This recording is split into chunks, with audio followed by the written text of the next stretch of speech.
Bismillahirrahmanirrahim. Allahumma shalli ala sayyidina wa maulana Muhammadin salatan tukhrijuni min dhulumatil wahmi wa tukrimuni bi nuril fahmi wa tudhihuni ma ashkala hatta yufhama innaka anta ta'lamu wa la a'lamu innaka anta 'allamul ghuyub. Allahumma salli wa sallim wa barik ala sayyidina wa maulana Muhammadin wa alihi nur al-mudhibi lil-isyani bi nurihi fi kulli lamhatin wa nafasin adada ma wasi'ahu ilmullah. Al-Fatihah lil qabul tamami kulli sallallahu alaihi wasallam zahiran wa batinan fid dunya wal akhirah. Wal-Fatihah bil hadratin nabi Sayyidina Maulana Muhammad sallallahu alaihi wa alihi wasallam. Tunawaihi bima syarikhina wa syarikhina jami'a abaina wa ummahatina wa jaddatina wa jaddatina wa amamina wa amatina wa akhwalina wa khalatina wa tuhabina wa qarabatina wa jami'a ahbabina ajma'in. Allah al-Karim yaghfir lahum yarhamuhum wa yulid darajatihim fid dunya wal akhirah wa ala hadiniyah wa likulli niyatin salihah jalibah khairat dunya wal akhirah wa ala annahu israfna salihun bi sirrin nabi wa alin nabi wa bi sirri suratil Fatihah.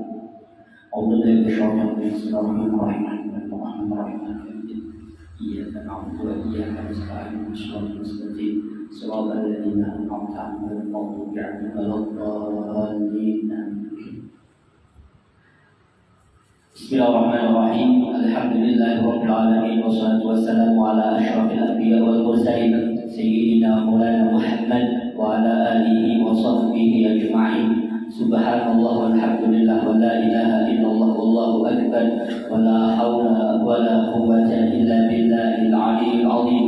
Adada kulli harfin kutiba yuktabu abadal abidin wa dahra dahirin. Subhanaka la ilma lana illa ma 'allamtana innaka antal alimul hakim. Rabbi shrah li sadri wa yassir li amri wahlul 'uqdatam min lisani yafqahu qawli. Bijahin Nabi wa sahbihi wal ali amma ba'd.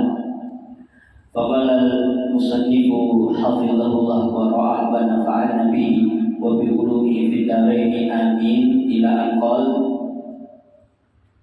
syarat-syarat dari barang yang akan dijual belikan. Itu Bapak-bapak sekalian, pembahasan kita masih melanjutkan perihal syarat-syarat di dalam barang yang boleh diperjualbelikan.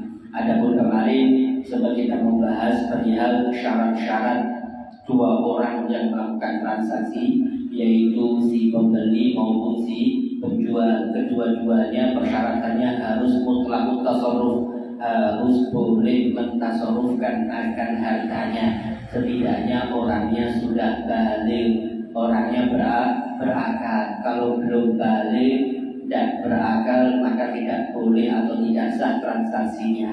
Demikian ini di antara persyaratan bagi al-aqidani, dua orang yang bertransaksi. Sekarang pembahasannya selanjutnya mengenai beberapa syarat akan barang yang boleh diperjualbelikan. Kemarin sudah kita bahas Bapak sekalian, ada syarat yang pertama dan yang kedua. Di antaranya barang yang akan dijual adalah termasuk barang yang suci. Demikian nih.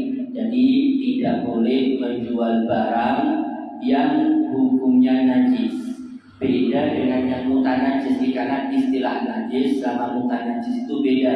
Kalau yang asli najisnya ini jelas tidak boleh dijual belikan. Tapi kalau mutanajis, contohnya seumpama kita menjual pakaian, tidak taunya pakaian itu terkena najis.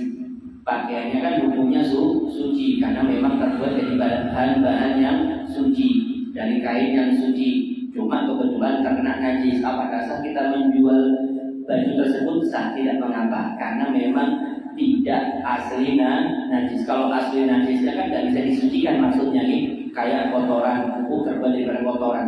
Sampai kapan pun tidak bakal bisa menjadi suci. Kita sucikan seperti apa tidak bakal bisa. Kan demikian. Beda dengan benda-benda yang mutanajis. Demikian di antara persyaratannya yang pertama. Yang kedua, kemarin juga sudah kita bahas persyaratan barang yang boleh diperjualbelikan itu adalah barang yang akan dijual harus berupa barang yang berguna dan bermanfaat. Berguna dan bermanfaatnya ini adalah kacamata syariat nih, ya seperti layaknya bagi barang-barang yang mungkin menurut seseorang tertentu, golongan tertentu itu ada manfaatnya, tapi secara agama tidak ada manfaatnya, seperti maafin hal-hal yang bisa melalaikan. Demikian itu kan sebetulnya tidak boleh, karena memang secara agama tidak termasuk kategori bermanfaat. Kan demikian. Ini setidaknya yang perlu kita pahami bersama. Kemudian pembahasan kita masuk ke syarat yang ketiga, tepatnya ini disebutkan di sini syarat yang ketiga di dalam barang-barang yang boleh diperjualbelikan adalah barang yang akan dijual belikan adalah barang yang dapat diserahkan kepada si penjual atau si pembeli saat terjadi transaksi jual beli. Jadi tatkala terjadi transaksi jual beli, barang yang kita jual itu kita bisa menyerahkan kepada si pembeli. Begitu juga si penjual bisa menyerahkannya kepada si pembeli. Demikian ini barangnya sekalian. Maka tidak sah jual beli dalam barang yang tidak dapat diserahkan kepada yang berhak pada waktu terjadi transaksinya jual beli. Misalnya menjual mobil yang dicuri orang dan tidak ketahuan keberadaannya, seumpama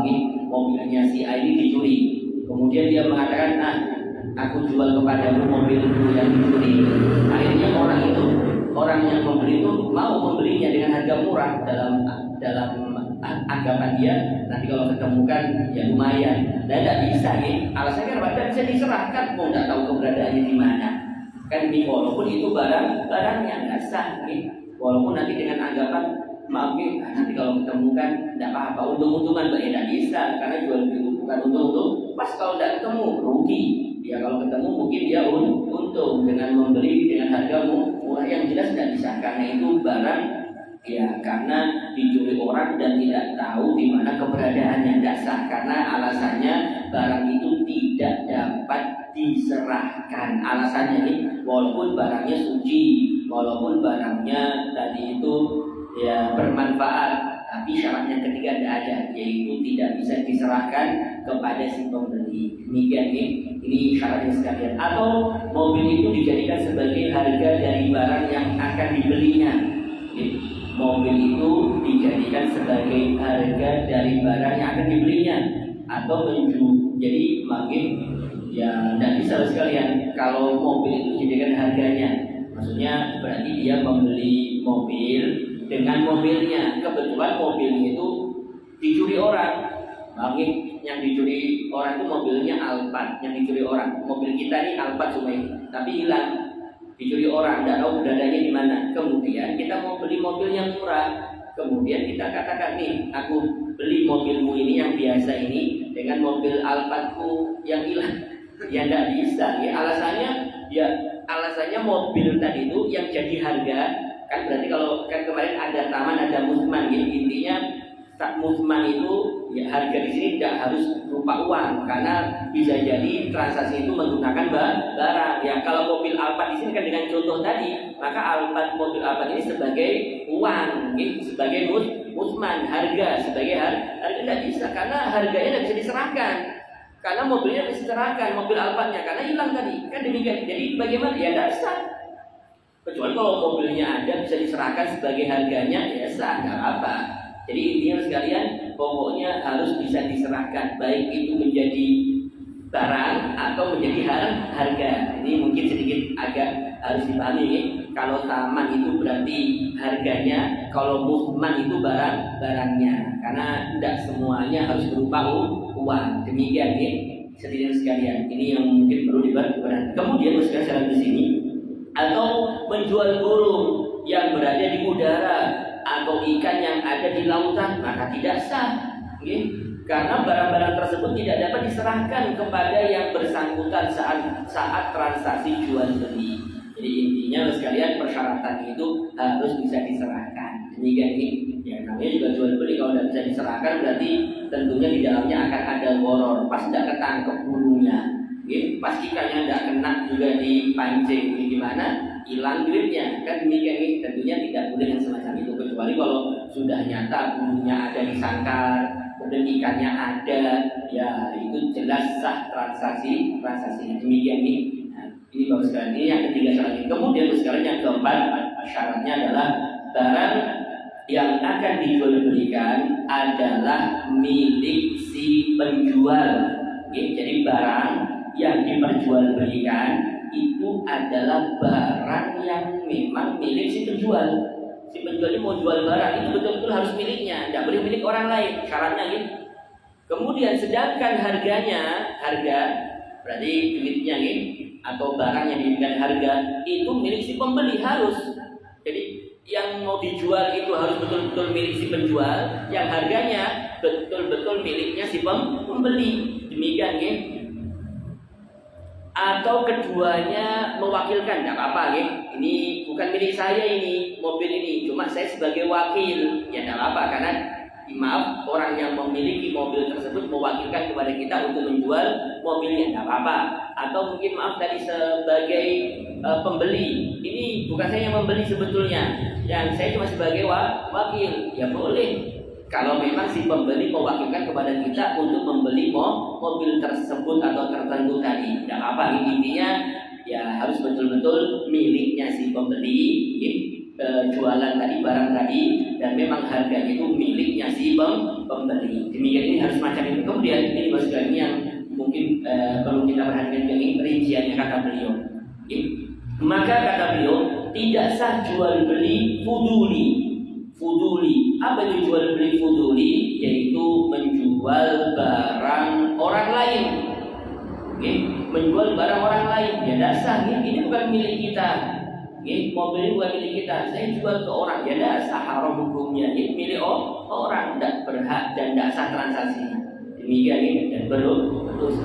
Jadi karena ini memang bukan milik kita. Demikian ini sama loh sekalian. Ya kalau kita dapatnya dari mencuri itu bukan milik kita, karena kita mendapatkan itu bukan dengan transaksi yang benar, bukan milik kita. Itu bisa menjadi milik kita itu kalau memang transaksinya benar dalam agama. Mungkin orang menghibahkan mobilnya ke kita, atau mungkin kita jual beli dengannya, kemudian sah jual belinya, atau mungkin hibahnya sah, itu berarti menjadi milik kita. Tapi kalau dengan cara yang tidak dibenarkan dalam agama, ya tentunya itu bukan jadi milik kita. Ya kalau kita jual belikan, ya jelas tidak sah, nanti ujung-ujungnya sendiri haram hukumnya. Kan demikian duitnya itu menjadi duit yang haramnya itu semacam begitu. Jadi intinya kata beliau, menjual barang orang lain itu tidak boleh. Atau membeli dengan menggunakan barang atau uang milik orang lain. Kebalikannya ini si pembeli menjual barang kepemilikannya berupa mobil, ini miliknya dia. Cuma kita membelinya dengan duitnya orang lain, ya jelas tidak boleh juga. Dasar juga karena memang kedua-duanya harus miliknya, betul miliknya si pembeli dan miliknya si penjual. Kan demikian. Walaupun seumpama kata beliau setelah transaksi jual beli, walaupun setelah transaksi jual beli seperti itu direstui oleh pemiliknya, tetap tidak sah. Seumpama ada motor NMAX di luar warna putih begitu. Ada motor NMAX warna putih di luar. Kemudian saya jual, diam-diam saya jual di bawah ini, saya jual motornya itu dengan harga 50 juta. Ini akhirnya ada yang membeli, ada mau motornya bagus dibeli sama dia 50 juta. Dan saya belum ngomong sama si punyanya NMAX tadi, saya belum ngomong. Walaupun nanti di akhirnya dia senang, dijual 50 juta senang dia. Tidak apa-apa ini, karena harganya 30 juta, dijual 50 juta kan untung 20 juta, senang dia. Walaupun nanti setelah transaksi itu dia tuh senang, tetap tidak sah. Alasannya setelah terjadi transaksi itu bukan milik kita. Itu masalahnya bukan memandang nanti ternyata si pemiliknya itu senang, tidak memandang di situ. Karena di awal memang terjadi transaksinya itu memang bukan miliknya, itu dasar tetap dasar. Demikian walaupun si pemiliknya itu bakalan senang atau bakalan ridho atau bakalan merestui, tidak bisa. Kecuali kalau memang dia mewakilkan sebelumnya, maka tidak mengapa kalau mewakilkan kan berarti kita statusnya Ya wakil yang dipasrahi, kan demikian. Beda kalau ujuk-ujuk kita menjual barang seseorang, sekalipun nanti orang itu ridho tetap tidak sah, karena memang kita menjual barang itu harus milik kita. Mungkin demikian ini. Akan tetapi kata beliau bahwa sekalian, dikecualikan beberapa masalah di mana jual belinya dihukumi sah. Jadi secara garis besarnya sekalian, menjual barang orang lain tidak sah sekalipun orang itu nanti setelah transaksi itu ridho, tetap tidak sah, kecuali di dalam beberapa masalah kata beliau. Dalam agama dibenarkan menjual barang orang lain itu dibenarkan, tapi tentunya ada gambarannya, tidak serta merta semuanya boleh. Apa itu? Di dalam permasalahan apa yang dihukumi sah? Di antaranya kata beliau, jika seseorang menemukan barang temuan berupa barang yang akan rusak jika tidak dikonsumsi seperti makanan dan lain-lain, maka dijualnya barang temuan tersebut sebelum rusak dan dihukumi sah jual belinya. Padahal dia atau makanan tadi itu bukan pemilik, atau padahal dia bukan pemilik dari makanan tersebut dan bukan pula sebagai wakilnya, maka sah. Ini bos sekalian, karena nanti ini masuknya ke lukotoh, nanti ada bab terakhir namanya bab lukotoh. Bab lukotoh itu ya barang yang tercecer, barang temuan. Barang temuan itu kan bisa yang sifatnya itu tidak rusak, ada kalanya barangnya atau sesuatu tadi itu gampang rusak, ya seperti makanan kan tidak bisa tahan lama. Makanan itu ya paling sehari bisa jadi, yang basah itu kan tentunya tidak sampai sehari bakalan rusak. Maka di sini ada rinciannya sebetulnya, nanti ada pembahasannya sekalian khusus mengenai bab lukotoh ini. Yang jelas sekarang di sini termasuk pencontohan kata beliau, walaupun bukan pemiliknya dia, tapi dia sah menjual barang tersebut, yaitu apabila di dalam urusan lukotoh penemuan dan kebetulan yang ditemukan itu adalah barang yang bakalan cepat rusak seperti makanan. Kemudian seumpama sekalian dia menemukan suatu kotak, dalam itu ada makanan, dalam itu ada makanan. Ini kalau dibiarkan ini bakalan rusak, bakalan basi dan bakalan dibuang. Karena dia sudah memegangnya, karena dia sudah mengambilnya, mau tidak mau ini di atas tanggung jawabnya. Maka sekalian kalau ada barang tercecer, tergeletak ini, kalau kita sudah mengambilnya, memindahkannya, maka bisa jadi itu di atas tanggung jawab kita. Kalau kita biarkan itu aja, nanti kalau hilang maka tanggung jawabnya di atas kita bisa jadi. Kalau kita sudah mengambilnya atau memindahkannya, ini setidaknya gitu sekalian. Makanya kalau ada barang tadi cepat rusak, kemudian dia mungkin keburu sudah mengambilnya, kan berarti tanggung jawab dia. Maka bagaimana? Ini nanti boleh dijual, ini nanti boleh disah jual belinya nantinya. Dan nantinya kalau ada orangnya datang menuntut atau mengambil haknya, barangnya, maka dia wajib mengembalikannya tadi. Boleh dengan nominalnya tadi dikembalikan. Berarti maksudnya di sini sah jual belinya, tapi bukan berarti itu jadi miliknya, bukan berarti saya jual makanan ini yang saya temukan tadi dengan harga 100.000 seumpama, kemudian alhamdulillah ini jadi duitku, belum tentu juga. Intinya nanti sama seperti kalau kita menemukan barang yang yang nggak cepat rusak seperti barang-barang lain, seperti mobil atau jam tangan atau yang lainnya, itu nanti yang berupa jam tangan dan sebagainya itu nanti kita boleh memakainya, tapi dengan catatan sekalian, karena barang penemuan itu tidak bisa langsung serta-merta kita boleh menggunakannya, tidak bisa. Nanti kita butuh pengumuman terlebih dahulu, woro-woro, saben hari itu bisa 2 kali, pagi dan sore. Tatkala orang kumpul, nanti pengumuman woro-woro siapa yang hilang barangnya. Gini, nanti selama sebulan itu 2 kali nantinya, 2 kali, sehari 2 kali. Nanti berlanjut nanti sebulan sekali. Maaf, bukan sekali, sehari sekali. Nanti berlanjut lagi, ada tahapannya. Nanti sampai sebulan itu beberapa kali aja pengumumannya, tidak sampai 1 hari 2 kali. Ini ada tahapannya. Nanti kalau sudah 1 tahun tidak ada yang mengambilnya, maka nanti dia boleh mengambil manfaatnya, itu boleh. Berarti kalau jam itu boleh dia pakai boleh dia pakai. Tapi dengan catatan, suatu ketika kalau nanti ada yang mengambilnya, maka berhak untuk mengembalikannya, karena itu tetap bukan miliknya dia. Cuma dia boleh menggunakannya. Demikian ini diatur sekalian. Ini nanti ada babnya ya. Makanya di sini kayak barang atau berupa makanan tadi, ya karena kan tanggung jawab dia nih. Ya kalau dibiarkan kan basi, sayang, akhirnya tidak jadi duit, kan tidak jadi berharga, akhirnya dia menjualnya. Maka dalam hal ini sah jual belinya, walaupun itu bukan miliknya, tapi tetap itu bukan murni punya dia, karena kayak pemilik itu tetap milik orang lain, berarti tetap itu milik orang lain. Demikian gitu. Ya sama bapak sekalian, seperti apa gitu? Ada seseorang yang amanah, ceritanya mungkin ini populer ceritanya nih, orang yang sangat amanah dan orang ini dipasrahi gitu, untuk ya mengembalakan kepemilikannya gitu. Cuma sepasang kambing. Dan orang ini ternyata tidak ada kabarnya sudah, yang masalah tadi, yang mewakilkan tidak ada kabarnya. Kemudian dia bertahun-tahun hilang kontak, hilang kontaknya, tidak bisa lagi dihubungi. Cuma kebetulan yang dititipkan tadi itu berupa sepasang kambing yang itu sudah dikembalakannya, sudah dibesarkannya, bahkan sampai menjadi banyak sekali di kambingnya ini. Jadi banyak, nggak taunya pas akhir-akhir ini datanglah pemiliknya tadi, datang kepada dia. Akhirnya apa?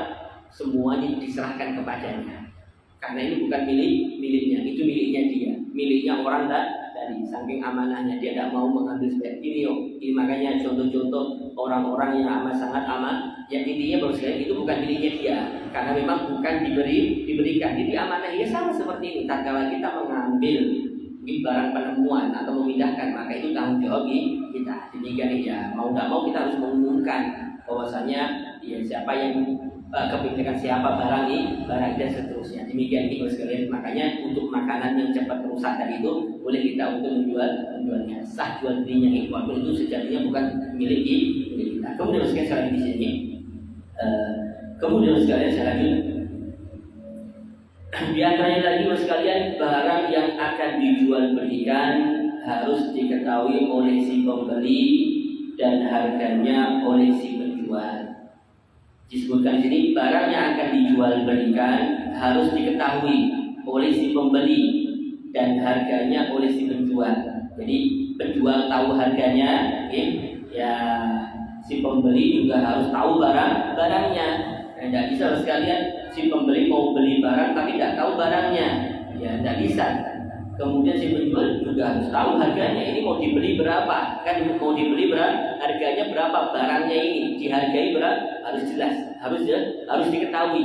Tidak bisa transaksi tanpa mengetahui barangnya atau tanpa mengetahui harganya. Lagi si penjual tidak bisa, harus tahu semuanya, clear. Dua-duanya harus ada. Demikian. Kemudian kata beliau, baik bentuk barangnya, jenisnya, jumlahnya dan lain-lain, maka tidak sah jual beli dalam benda yang tidak tampak atau tidak jelas karena ditakutkan kedua belah pihak atau salah satunya akan tertipu karenanya. Intinya harus jelas, harganya jelas, barangnya jelas. Demikian, ya kalau tidak barang itu, ya kita melihatnya sebelumnya barang itu, tidak bisa sekalian transaksi kita tidak tahu barangnya sebelumnya, harus tahu terlebih dahulu. Demikian. Oleh karena itu sekalian, jika seseorang akan melakukan transaksi jual beli, maka disyaratkan melihat dengan jelas dan teliti sesuatu yang akan dijual belikan. Misalnya, jika seseorang akan membeli rumah, maka dia harus melihat dindingnya, temboknya, kamarnya, serta selokan, saluran airnya dan lain-lain. Harus tahu. Jangan sampai beli rumah dilihat itu aja, atau tidak dilihat sebelumnya, tidak dilihat secara detail, kemudian dia membayar dengan yang sudah yang sudah dihargai. Tidak dilihat sebelumnya, pas beli rugi dia, Allah, temboknya sudah rusak, kamarnya sudah coret-coret, rugi dia, rugi. Jadi makanya harus dilihat, dilihat. Ini persyaratan sekali ini dilihat. Jadi walaupun nanti tidak harus tak kalah transaksi melihatnya, tidak harus, pokoknya bisa sebelumnya itu bisa, asalkan sekiranya barang itu tidak rusak dalam tempo tersebut. Ya kayak mobil atau rumah, kalau kita maaf nih, kita transaksinya ini mungkin transaksinya jual beli rumah ini transaksinya di Surabaya nih. Tapi kemarin sebelum di Surabaya saya lihat rumahnya. Sebelum ke Surabaya itu saya lihat rumahnya, saya lihat dalamnya, lihat semuanya, lihat tahu sudah kondisinya. Fisiknya rumah tuh lihat semuanya. Kemudian saya transaksi di sana, boleh tidak? Boleh.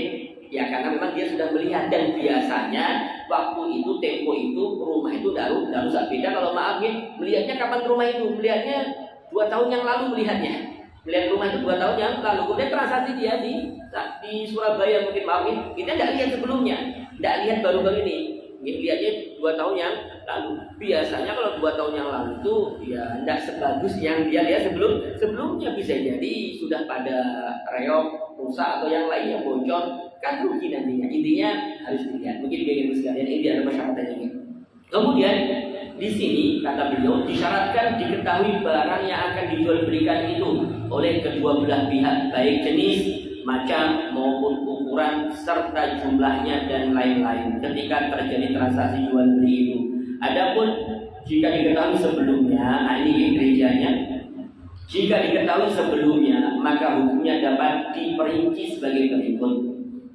Jika kedua belah pihak sama-sama tahu akan barang itu dan barang tersebut bukan termasuk barang yang dapat rusak hingga waktu terjadinya transaksi itu, maka hukumnya sah walaupun dia tidak melihat tatkala terjadi transaksi, asalkan keduanya sudah melihat sebelumnya. Dan biasanya dari melihat sampai transaksi itu biasanya barang itu tidak rusak ya. Mungkin bisa jadi rumah atau mobil dan sebagainya, ini tidak cepat rusak, asalkan dari dia melihat sampai terjadi transaksi itu biasanya tidak rusak barangnya, maka sah transaksinya. Ini rincian yang pertama. Kemudian ini kan maaf rincian kalau kita tatkala transaksi tidak lihat. Beda kalau transaksi lihat, pas transaksi lihat, oh HP, oh jelas sahnya karena kita lihat tatkala transaksi. Karena memang harus melihat sebelumnya, harus melihat tatkala transaksi. Boleh sebelumnya melihat, ya tadi rinciannya. Kalau barang itu sekiranya tidak cepat rusak dari kita melihat sampai kita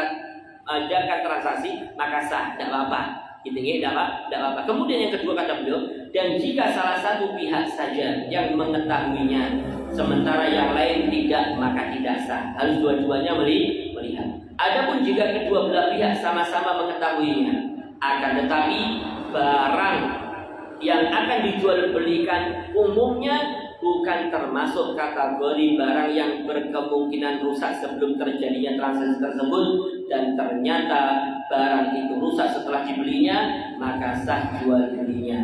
Akan tetapi si pembeli memiliki hak untuk khiyar, memilih antara menjadikan transaksi itu atau membatalkannya jika ternyata barang itu memang benar-benar rusak. Jadi ini sekalian, kalau suruh Pak Mang, barang ini biasanya tidak rusak biasanya. Dia melihat sebelumnya, pas terjadi transaksi, dia sudah deal, barangnya diambilnya barangnya, ternyata barang itu ada rusak. Barang itu rusak ternyata, padahal biasanya ini dalam waktu tempo melihat sampai sekarang, sampai terjadi transaksi, biasanya tidak rusak. Tidak taunya pas transaksi diambil barangnya ternyata ada rusaknya. Maka bagaimana? Tetap sah jual belinya, cuma dia mendapatkan hak khiyar. Insya Allah nanti setelah ini ada namanya bab khiyar. Khiyar itu pilihan. Pilihan itu maksudnya kita boleh memilih untuk melanjutkan transaksi, boleh juga untuk memutuskan transaksi. Ada haknya.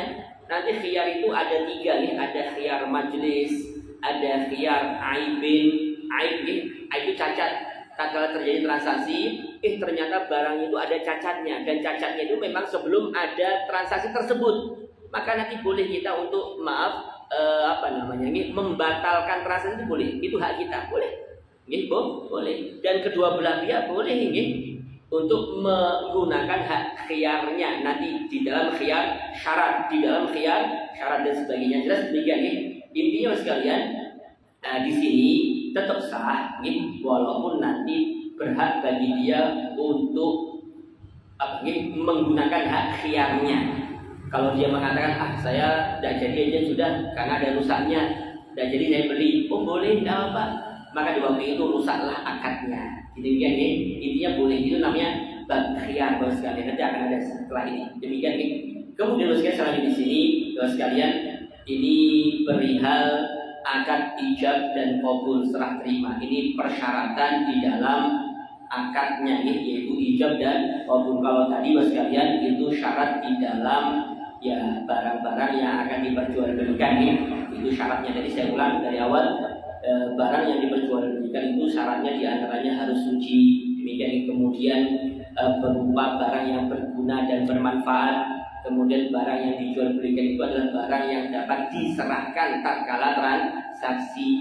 Kemudian barang yang akan dijual belikan itu betul-betul milik si penjual dan harganya memang betul-betul milik si pembeli. Demikian, atau yang mewakilinya. Kalau milik orang lain jelas tidak sahnya. Kemudian yang kelima syaratnya adalah barang yang akan dijual belikan harus diketahui. Yang dijual tadi, barangnya tadi harus diketahui oleh si pembeli dan harganya harus diketahui oleh si penjual. Kalau tidak diketahui barangnya atau mungkin harganya tidak diketahui maka tidak sah. Demikian ini sekalian, ini persyaratan di dalam barang yang diperjualbelikan atau bahasa Arabnya ma'qudun alaih. Ma'qudun alaih itu barang yang kita transaksi di dalamnya, barang yang diakati, yaitu ya berarti barang yang diperjualbelikan. Nah, sekarang sekalian yang G ini adalah berbicara tentang syarat-syarat di dalam akad ijab dan qabul. Ya, dalam kurung ijab qabul itu adalah serah terima. Kata beliau sekalian, akad sebetulnya bahasa Arabnya akdun, bahasa Arab itu akdun. Ya, kalau bahasa Indonesianya akad, akdun atau akad. Akad atau akdun itu transaksi terdiri dari ijab dan qabul atau istijab.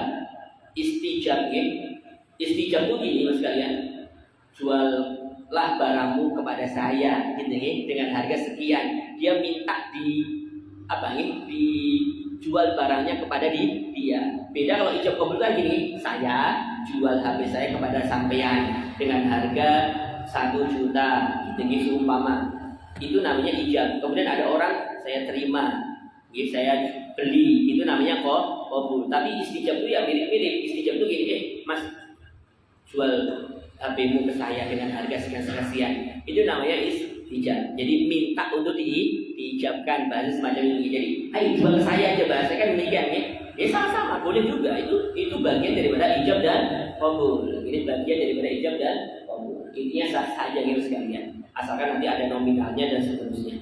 Intinya boleh. Jadi akad ini maksudnya adalah transaksi terdiri dari ijab dan qabul atau istijab.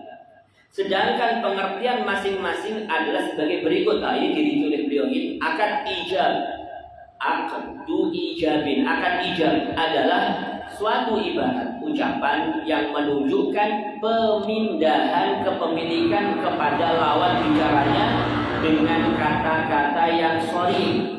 Kata-katanya itu sorry, ucapannya itu jelas. Sorry itu jelas. Berarti yang menunjukkan perpindahan kepemilikan dengan kepada lawan bicaranya dengan kata-kata yang sorry kan seperti kalimat baik itu jual. Makanya seperti kata jual, saya jual, itu berarti kan memberikan pengertian kepemilikan. Kalau itu terjadi, kemudian ada harganya, itu akan terjadi perpindahan kepemilikan. Yang tadinya mobil saya jadi mobil pian, kan demikian. Ini dengan bahasa jual, dan jual ini jelas kalimatnya itu sorry. Ini kalimatnya itu jelas, perpindahan itu bakalan jelas dengan akad transaksi jual beli. Dalam contoh kata beliau, saya jual handphone ini kepadamu dengan harga 1 juta. Maka jika hal itu diucapkan, maka sah akadnya walaupun tanpa niat. Tanpa niat. Kenapa kok sah? Padahal tidak ada niat menjual. Semuanya tidak ada niat menjual. Tapi dia keburu tadi ngomong, maaf saya jual handphone saya kepadamu dengan harga 1 juta. Kemudian kata dia, iya saya beli. Maka itu terjadi walaupun tanpa niat. Kenapa Bapak sekalian? Karena alasannya dia menggunakan kalimat yang sorry. Kalimatnya itu jelas, bukan kinayah. Kalimatnya itu sorry. Mau tidak mau, niat tidak niat, kalau ada kabulnya, terjadi transaksi jual beli. Terjadi transaksi jual, alasannya dia pakai kalimat yang sorry, yaitu jual beli atau kalimat jual tadi ini tepatnya nih. Ya sama seperti mungkin sering saya contohkan di dalam masalah mentalak istri ini.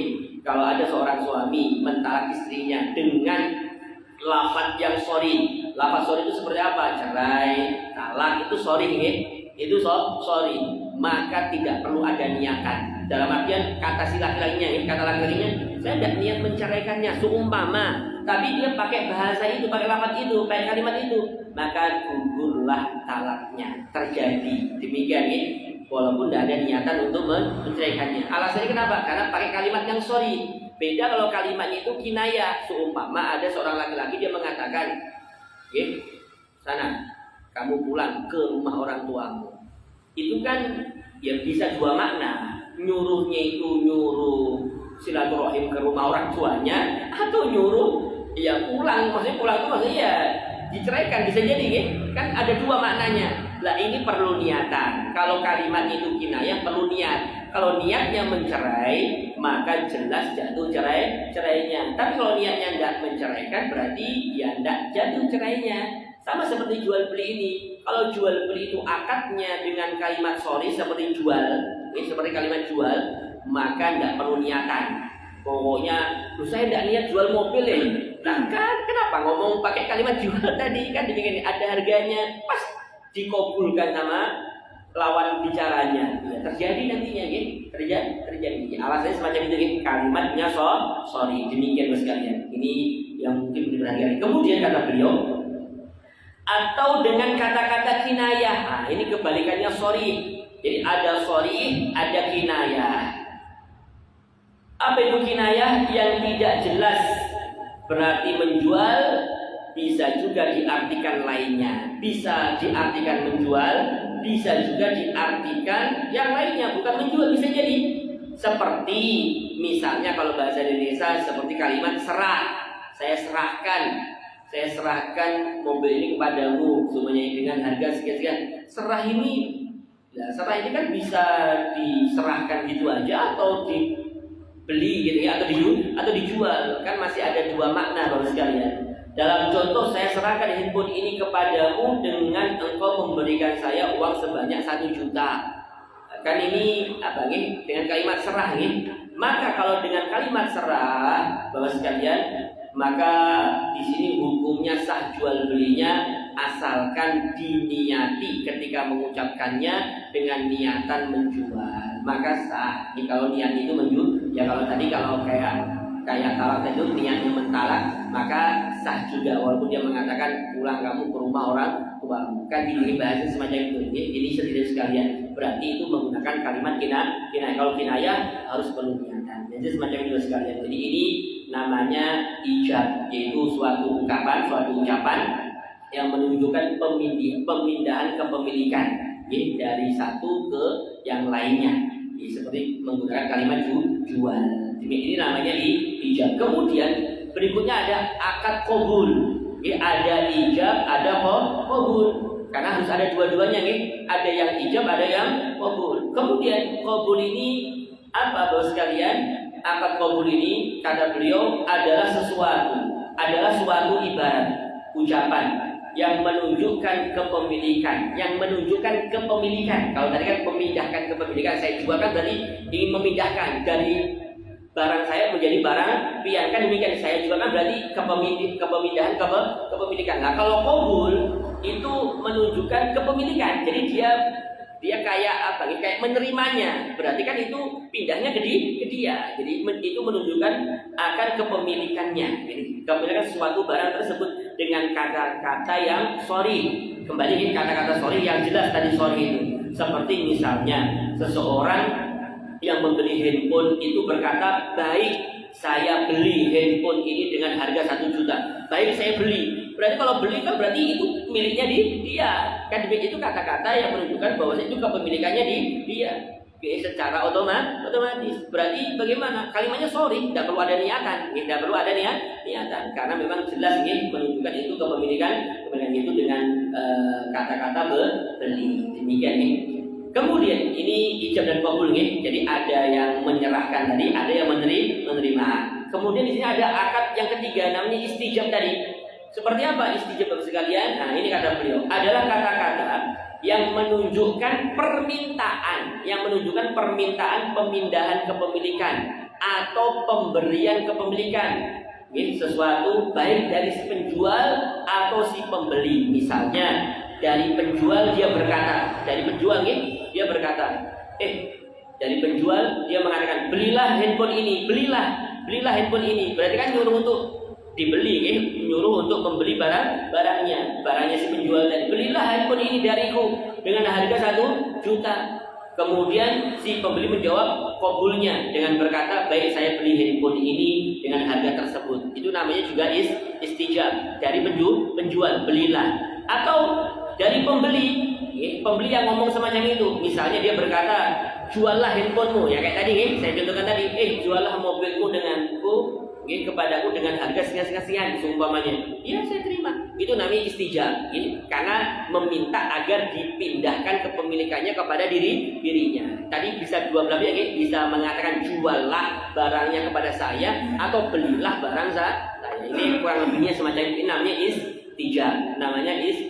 Beda dengan yang ijab dan qabul, tapi semuanya ini Bapak sekalian, ini masuk kategori ijab dan qabul. Pokoknya semacam ini, ini namanya ijab dan qabul. Kemudian Bapak sekalian saya di sini mengenai syarat-syarat dari akad ijab dan qabul. Apa aja persyaratannya di dalam melafadzkan kalimat ijab dan qabul tadi atau istijab tadi?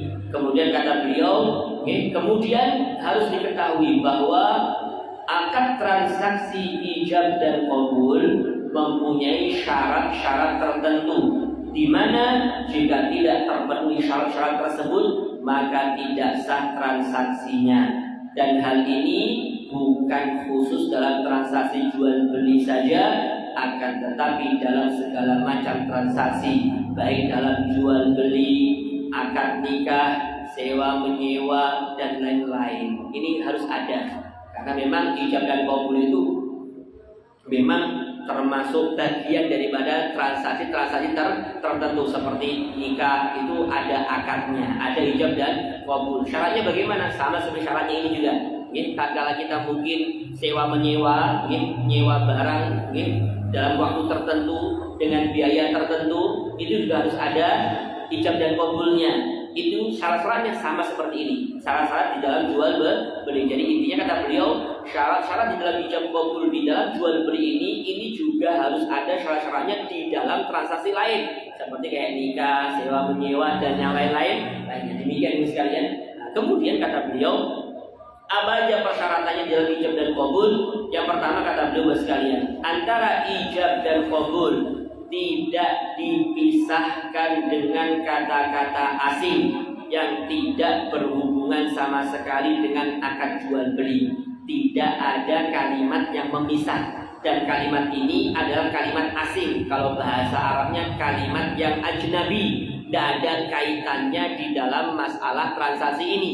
Tidak ada kaitannya kalimat tersebut. Ya, kalau kita membahas tentang masalah sholat, kan ada kalanya omongan ucapan itu yang ajnabi, yang tidak ada kaitannya dengan sholat. Beda kalau kalau kita mendengarkan bacaan alaihissallahu bi ahkamil hakimin, kemudian kita membaca bala wa ana ala dzalika minasyahidin, itu bagian daripada sholat. Ucapan itu bagian daripada sholat. Atau mungkin tatkala kita mendengarkan ayat-ayat tentang rahmatnya Allah, kemudian kita berdoa, Allahumma adkhilna fi rahmatik, ya Allah masukkanlah aku dalam rahmatmu. Ini tidak masalah, ini ucapan bagian daripada sholat. Ada kalanya ucapan itu di luar daripada sholat. Seperti apa? Mungkin ada orang bersin di samping kita, bersin di samping kita, alhamdulillah. Kemudian kita mengucapkan yarhamukallah atau yarhamullah seumpama.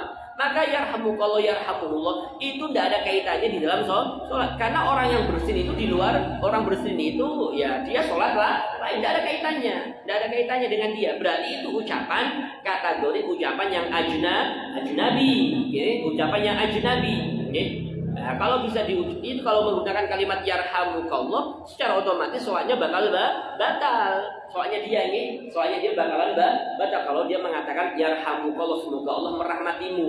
Kenapa kok batal? Karena di waktu itu dia sudah memalingkan khitabnya, yang tadinya berkhitab kepada Allah, mengajak bicara Allah, karena di dalam sholat itu dia bermunajat kepada Allah, tidak taunya dia berpaling, dia berkhitab mengajak bicara kepada orang yang berzin tadi, secara otomatis batal.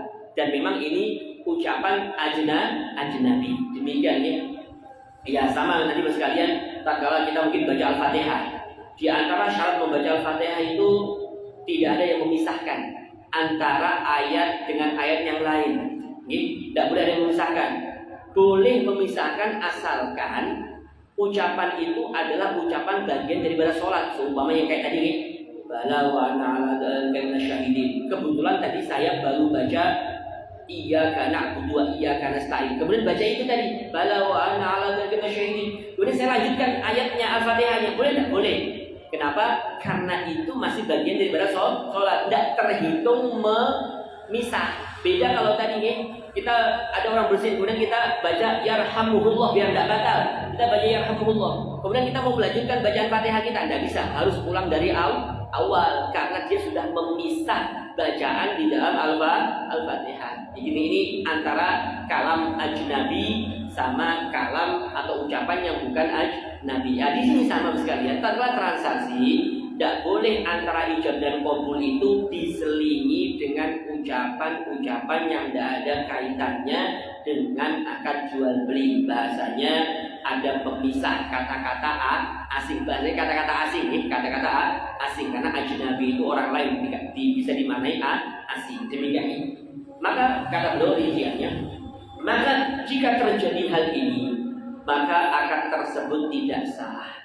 Kalau terjadi ada selingan kata-kata yang lain, maka akad tersebut tidak sah. Misalnya seorang penjual berkata, saya jual handphone ini dengan harga sekian, lalu sebelum si pembeli menjawabnya, dia mengajak bicara orang lain. Sebelum si pembeli menjawab, sebelum si pembeli mengatakan saya beli, kata si pembeli, saya beli handphonemu dengan harga sekian. Sebelum mengucapkan itu, berarti sebelum qabul. Tidak taunya dia mengajak bicara orang lain. Baru kemudian dia menjawabnya. Setelah dia mengajak bicara orang lain, baru dia menjawabnya, saya terima semuanya. Tidak sah. Karena ada selingan kata-kata yang tidak ada kaitannya dengan ijab dan qabul. Demikian. Baik saya beli handphone itu dengan harga maka tidak sah akadnya karena sudah terpisahkan antara akad ijab dan qabulnya, itu dipisahkan dengan kata-kata asing yang tidak ada hubungannya dengan jual beli. Lain halnya Bapak sekalian, jika pemisah antara akad ijab dan qabulnya kata-kata yang ada sangkut pautnya dengan jual beli, misalnya dengan mensyaratkan khiyar itu pilihan karena nanti ada Bapak sekalian, ini masuk ke ranah khiyar tadi yang saya sebutkan tadi. Khiyar itu ada 3, nanti diantaranya ada yang namanya khiyar syarat. Khiyar itu dengan mengajukan syarat tatkala jual beli. Kalau terpenuhi syaratnya terjadilah transaksinya, kalau tidak maka batal dan seterusnya. Nah ini tatkala terjadi transaksi ijab dan qabul, diselingi dengan mensyaratkan khiyar. Apa itu khiyar? Hak untuk membatalkan transaksi jika tidak sesuai dengan yang diinginkan atau jika terdapat cacatnya. Intinya diselingi dengan persyaratan itu, atau supaya disaksikan 2 saksi tatkala saya jual handphone ini denganmu dengan harga 1 juta bla bla bla. Kemudian mana saksinya? 2 orang saksi. Kemudian dia mengatakan saya beli barangmu gini dan seterusnya. Sah. Tadi yang mengatakan 2 saksi tadi itu bagian daripada jual beli. Ini semacam itu. Karena itu ya termasuk masih hal-hal yang memang dianjurkan di dalam jual beli, yaitu menghadirkan 2 saksi. Demikian ini. Jadi tidak mengapa, atau nanti dengan mensyaratkan saya jual handphone ini kepadamu dengan harga 1 juta dengan perizinan atau dengan izin istri saya, kalau istri saya setuju gini macam-macam lah nih. Kemudian kata dia, iya saya terima, maka sah, tidak apa-apa. Dengan syarat tadi ini, tidak apa-apa. Karena syarat itu bagian daripada jual beli yang dibenarkan lagi mengajukan syarat. Demikian, jadi tidak apa-apa. Diselingi dengan itu tidak apa-apa. Begitu pula jika mensyaratkan adanya jaminan dan lain-lain, maka tidak apa-apa, itu bagian daripada jual beli. Misalnya setelah pembeli mengucapkan akad ijabnya, si pembeli setelah mengatakan akad ijabnya, lalu dijawab oleh pembeli dengan berkata, dengan syarat saya tidak dapatkan dalam barang tersebut sebuah cacat, dan jika terdapat hal tersebut maka saya kembalikan barangnya, maka dengan ini saya beli handphone tersebut dengan harga tersebut, maka sah jual belinya karena kata-kata itu berkaitan dengan hukum jual beli dan menyebutkannya dalam akad diperbolehkan oleh syariat, oleh agama. Tidak apa-apa nih, itu karena bagian daripada jual beli sekalian yang sama-sama dimuliakan dan dirahmati Allah. Bapak sekalian yang sama-sama dimuliakan dan dirahmati Allah. Yang kedua, persyaratannya adalah antara akad ijab dan qabul tidak dipisahkan dengan diam dalam waktu yang lama. Makanya terkadang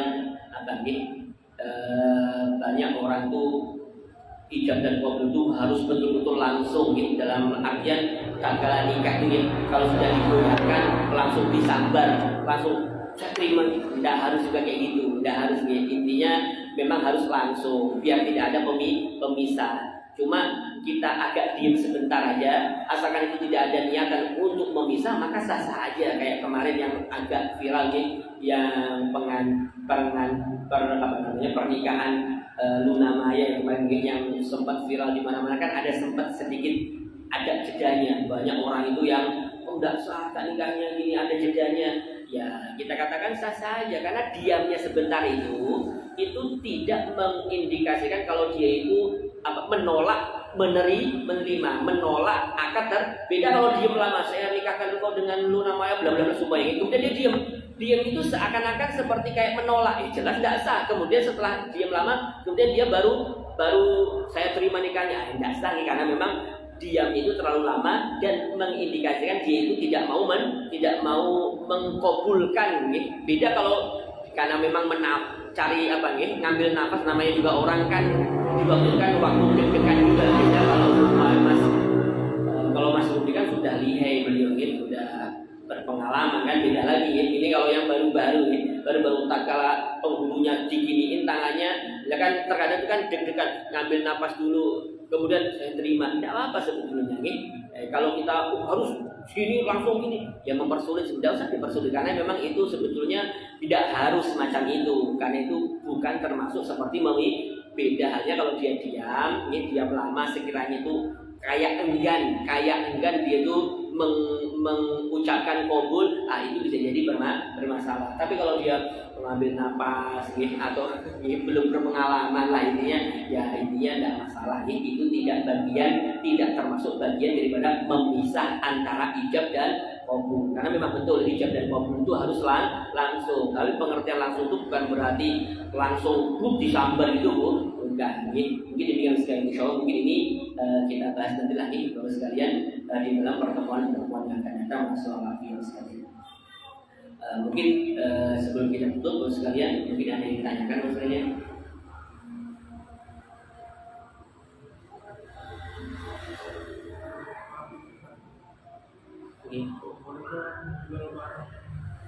Diwariskan atau dihibahkan kedua, jual beli online itu dia barang, terus itu misalkan sudah dibayar, setelah itu barang sampai ada sebagian toko di dalamnya saya jual barang ini, semoga mereka semua untuk yang pertama ini jual beli barang yang dihibahkan, kemudian atau barang yang kita dapatkan dari warisan. Intinya sekalian, kalau hibahnya itu betul-betul untuk kita, hibah kan berarti orang berhadiah dengan kita, secara otomatis itu bagian termasuk kepemilikan. Berarti itu secara otomatis jadi milik kita. Ada orang menghibahkan, mungkin menghibahkan bukunya atau mungkin kendaraannya untuk seseorang, maka secara otomatis bukunya kendaraan itu milik seorang tersebut. Maka boleh tidak dia menjualnya? Ya boleh, kalau itu memang betul-betul miliknya. Karena kayak apapun itu, kepemilikan itu tidak harus melalui jual beli. Memang ada jual beli, ya ada timbal balik itu ada, tapi kan ada kalanya orang itu memberi dengan cuma-cuma, atau bahasanya hibah atau hadiah. Sampai memberikan hadiah ke seseorang motor, kemudian motor tadi itu sama orang tadi dijual, boleh tidak? Ya boleh, boleh.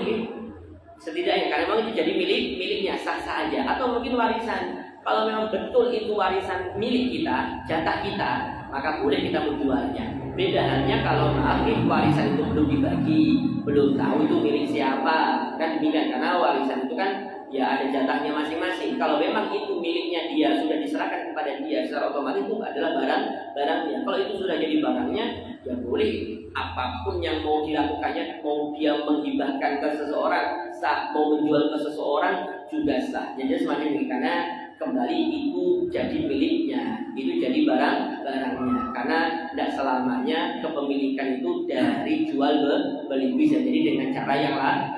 Mungkin demikian, ininya boleh-boleh aja. Kemudian sekalian, untuk jual beli online itu insya Allah ada sebetulnya pembahasannya.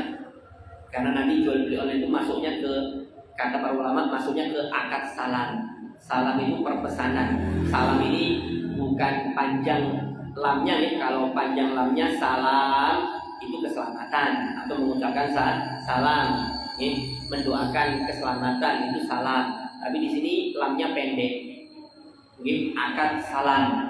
Salam itu apa? Perpesanan. Nanti ada hukumnya nih. Perpesanan itu seperti apa? Makanya jual beli online itu bisa jadi sah itu dengan persyaratan yang harus ada di dalam akad salam. Makanya ya kita setidaknya harus tahu ukurannya, tahu bendanya, tahu. Jadi kalau yang kayak jual baju itu kita harus tahu. Oh, kainnya kain katun. Kemudian ukurannya sekian, ini sekian, harus detail, harus tahu, harus ngerti. Demikian ini biar maksudnya dihukumi sah. Demikian ini ya kalau kita tidak perhatian dengan syarat-syarat di dalam akad salam, ya bisa jadi hukumnya tidak sah nantinya. Karena terkadang sekalian jual beli itu memang betul harus kita lihat sebelumnya, harus ada barangnya. Itu hukum awalnya, barangnya ada dan barangnya dilihat oleh kedua belah pihak. Itu hukum asalnya. Tapi terkadang ada jual beli yang barang itu tidak ada di hadapan, tapi disifatkan, ya kayak akad salam tadi, memesan, barang atau pakaian yang kayak gini disebutkan sifat-sifatnya, maka sah nantinya. Ini yang tidak mengapa dengan akad itu. Ini demikian dengan akad itu. Ya kalau itu memang sah, maka juga tidak mengapa, maka hukumnya juga sah. Demikian sekalian. Tapi biasanya yang ditanyakan tadi, kalau kita memesan barang nih, barangnya belum sampai, kemudian kita sudah keburu jual ke lain. Keburu, itu beda lagi hukumnya sekalian. Berarti itu menjual barang yang belum sampai ke kita. Itu bisa jadi milik kita kalau sudah sampai. Kalau sudah sampai itu di tangan nih, sudah saya kobet itu saya terima. Baru nanti saya jual, tidak apa-apa. Masalahnya kan terkadang biasanya kalau jual beli online itu belum nyampe, belum apa-apa sudah jual ke sana. Barangnya yang mana yang ini tidak tahu, kan demikian ini. Makanya tadi persyaratannya harus miliknya dia. Bukti miliknya dia itu apa? Kobet dia terima. Dia makanya barang itu sebenarnya kayak menghibah tadi. Orang hibah itu kan dari satu sisi, saya hadiahkan handphone ini, saya berikan ke Pian. Ini belum jadi milik Pian kecuali kalau Pian sudah terima. Jadi kalau sudah dipegang nih, bisa terima berarti. Ini berarti milik saya. Tapi kalau belum diterima berarti belum. Bahasanya kalau ijab itu belum kabul, bahasa semacam itu. Ini harus diserah mungkin demikian sekalian ini biar sahnya, mungkin demikian. Jadi intinya ada cara mainnya lah, mungkin sekalian sama-sama dimuliakan dan masya Allah. Mungkin insya Allah kita akan nanti di dalam pertemuan yang datang. Masalah hari masalah kita akhiri dengan sama-sama membaca doa kafaratul majlis. Bismillahirrahmanirrahim. Subhanallahumma wa bihamdika asyhadu an la ilaha illa anta astaghfiruka wa atubu ilaik. Masya Allah, la haula wa la quwwata illa billahil aliyyil azim.